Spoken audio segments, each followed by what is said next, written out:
Hello बच्चों, आप सभी का स्वागत है हमारे YouTube channel smart mathematics classes में। तो बच्चों, आप सभी कैसे हैं? आशा आप सभी ठीक होंगे। बच्चों, हमने अपने पिछली क्लास में एक्सरसाइज 3.4 में तीसरा प्रश्न किया था। प्रश्न 1 के अंतर्गत 4 प्रश्न दिए गए, तो 3 तक के प्रश्नों को हमने कल हल कर लिया था। तो इस क्लास में हम प्रश्न 4 करते हैं। तो हमें क्या करना है, बताना है कौन से समीकरण का अद्वितीय हल है, कौन सा कोई हल नहीं है, कौन सा अनंत अनेक हल है। यदि अद्वितीय हल होगा तो अब तब हम बीजगणित विधि अप्लाई करेंगे। तो बीजगणित विधि का हमने आपको सूत्र बताया था। सूत्र क्या होता है, एक बार एक्स के बटे करना, एक बार वाई के बटे करना, एक बार अचर के बटे करना। ठीक है ना। एक्स के बटे क्या करेंगे, B C minus B C, कहने का मतलब है 12 21 लगा देंगे। वाई के बटे में क्या करेंगे, सी ए माइनस सी ए, 12 21 लगा देंगे, 12 21 लगा देंगे। इसी प्रकार से बराबर करेंगे अचर के, तो अचर बन अपन क्या करेंगे, A B minus A B, इसमें भी लिख देंगे 12 21 इस प्रकार से बीजगणित विधि का सूत्र बन जाता है। जब बीजगणित विधि का सूत्र हो जाता है तब जब समीकरणों की क्या अद्वितीय हल है, तब इसमें हमने बताया था कैसे हल करते हैं। एक बार हमें एक्स के बराबर करना है अचर को, एक बार वाई के बराबर अचर को करना है। एक्स वाई के मान ऐसे निकल जाते हैं। आप चाहो तो प्रतिस्थापन विधि से भी वही मान निकाल सकते हो। जो एक्स वाई का मान बीजगणित विधि से आएगा वही हमारा विलोपन विधि से भी आएगा। ठीक है ना। यदि ग्राफ विधि करते हो इस ऐसे प्रश्न में जिसका अद्वितीय हल होगा, तब भी हमारे ग्राफ विधि से उसका आंसर परफेक्टली एक्स वाई का आएगा। ठीक है ना।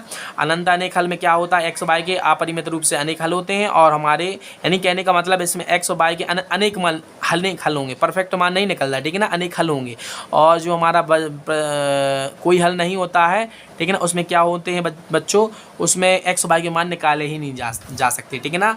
तो बच्चों, हम क्या करेंगे, अब ज़्यादा बात नहीं करते, प्रश्न 4 की ओर बढ़ते हैं। तो प्रश्न 4 हमें दिया गया है 3 पॉइंट हमारा 5 में हमारा फर्स्ट का 4 दिया गया है। सबसे पहले क्या है दिया गया है, तो क्या दिया गया, जो प्रश्न होता है वही हमारा दिया गया होता है एक्स माइनस, तो क्या है एक्स माइनस यहाँ पर 3y minus 7, 3y minus 7 equal to 0। इसको हम समीकरण 1 मानते हैं बच्चों। और जो दिया गया 3x है, 3x minus 3y, 3x minus 3y minus 15 equal to 0, इसको हम समीकरण 2 मानते हैं। लिख लो समीकरण, इसलिए समीकरण 1 की तुलना a1x plus b1y plus c1 equal to 0 से करने पर, तो सबसे पहले हम क्या करेंगे, तुलना करेंगे। तो तुलना कैसे करते हैं उसके बारे में हमने आप सभी को समझा दिया है। तो चलो उसमें करो, a1x इक्वल टू किसके साथ करने, x के साथ। x से x कैंसिल हो जाएगा, a1 बराबर यहाँ पर क्या बच जाएगा, 1 बच जाएगा, क्योंकि x का गुणांक यहाँ पर कुछ नहीं है तो 1 मानते हैं। ठीक है ना। b1 बाय की कितना है, -3y, तो बाय से बाय हम कैंसिल कर देते। b1 की वैल्यू कितनी, -3 आ जाएगी बच्चों। c1 की वैल्यू कितनी, -7 है। इसी प्रकार से करेंगे, इसी प्रकार से a2x plus b2y plus c2 बराबर 0 से तुलना करने पर समीकरण 2 की, तो किससे तुलना करेंगे, समीकरण 2 से हम तुलना कर देते हैं बच्चों, इसकी भी है।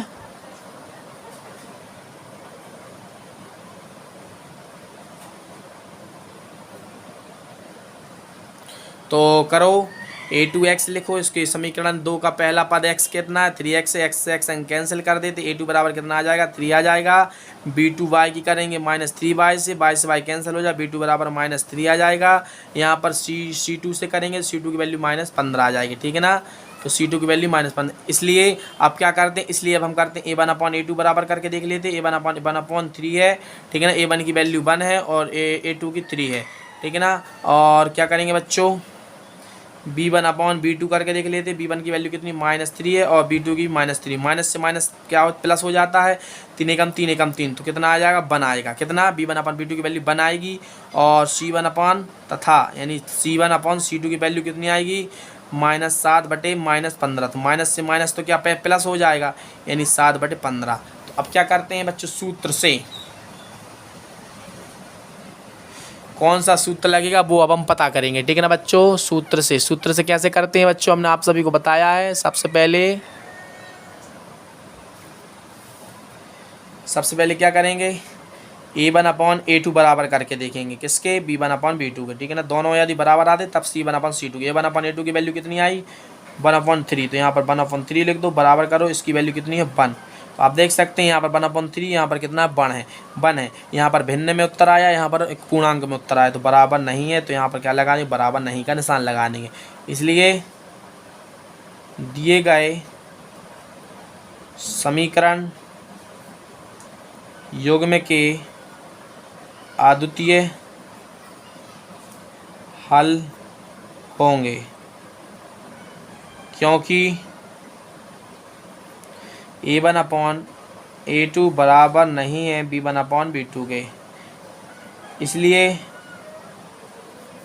हम समीकरण 1 तथा 2 को बीजगणित विधि से हल करने पर, तो समीकरण 1 और समीकरण 2 को क्या करेंगे बच्चों, बीजगणित विधि से हल करने पर। ठीक है ना, तो इतना हो गया ना। अब हम क्या लगाएंगे, बीजगणित विधि लगाएंगे, जो बीजगणित विधि होती है। ठीक है ना, तो क्या करेंगे, सूत्र से सबसे पहले क्या करेंगे, सूत्र लगाएंगे।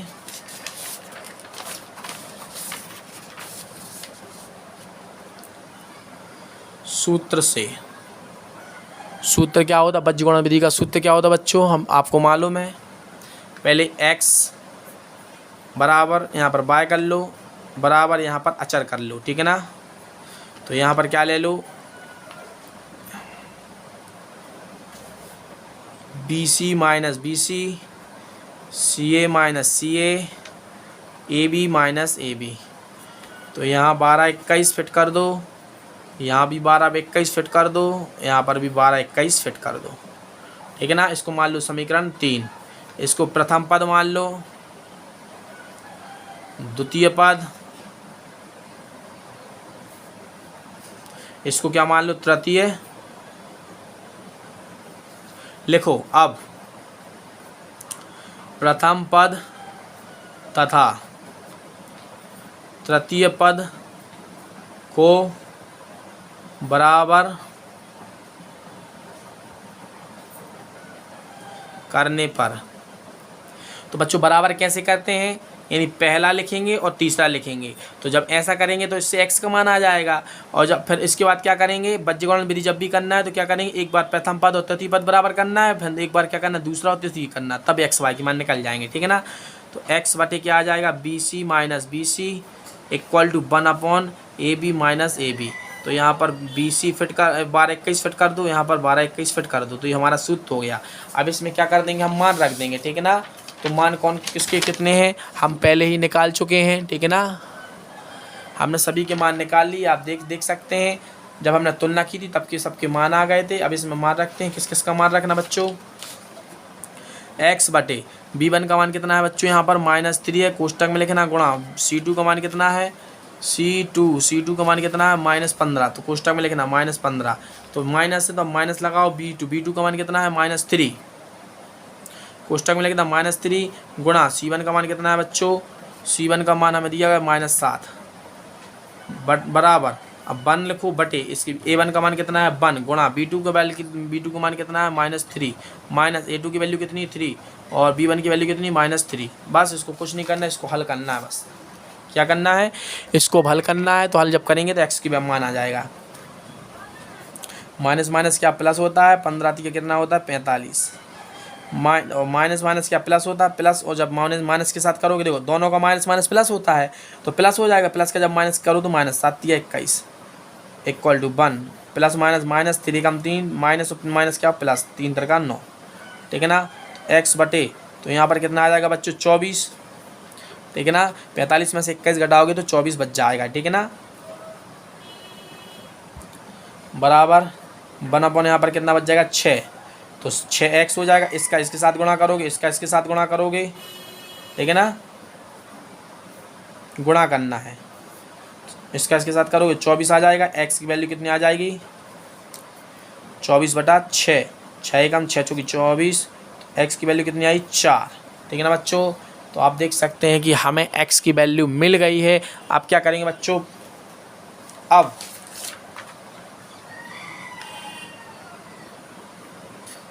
द्वितीय पद तथा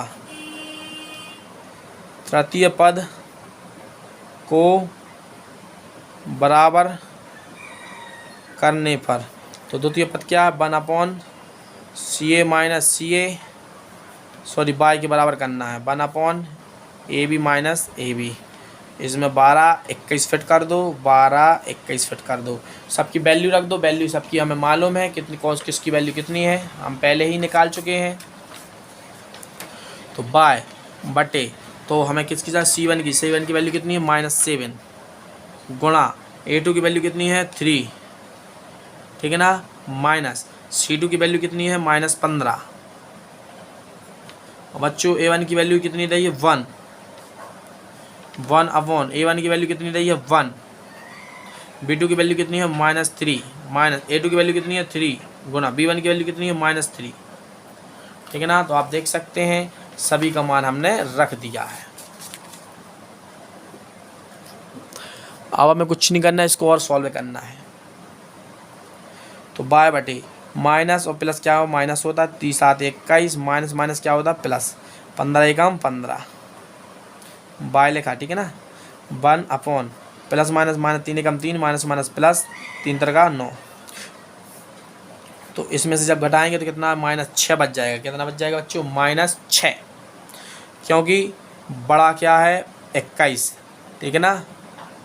तो 7 हाँ ठीक है ना, 21 आएगा, 21 -6 आएगा, 1/6 आएगा, ठीक है ना। इसका इसमें गुणा करोगे तो 6 बाय हो जाएगा, इसका गुणा इसके साथ करोगे -6 एकम 6, तो बाई की वैल्यू जो -6 अपॉन 6 6 एकम 6 6 एकम 6, तो बाई की वैल्यू कितनी आई -1 तथा x बराबर कितना आया बच्चों हमें 4।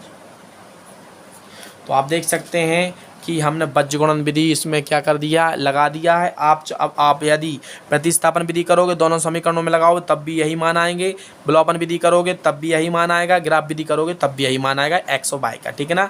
x और y के मान तब कब परफेक्ट आते, जब समीकरण योग में के क्या हो, जो हमारे अद्वितीय हल हो, A1/A2 बराबर न होना चाहिए B1/B2 के। तो आप देख सकते हैं हमारा यहाँ तक x y का मान आ गया। इसके पहले हमने देखो x का मान निकाला था और इसके पहले हमने क्या किया था, इसकी तुलना की थी, ठीक है ना। बच्चों मिलते हैं अगली क्लास में, तब तक के लिए जय हिंद जय भारत।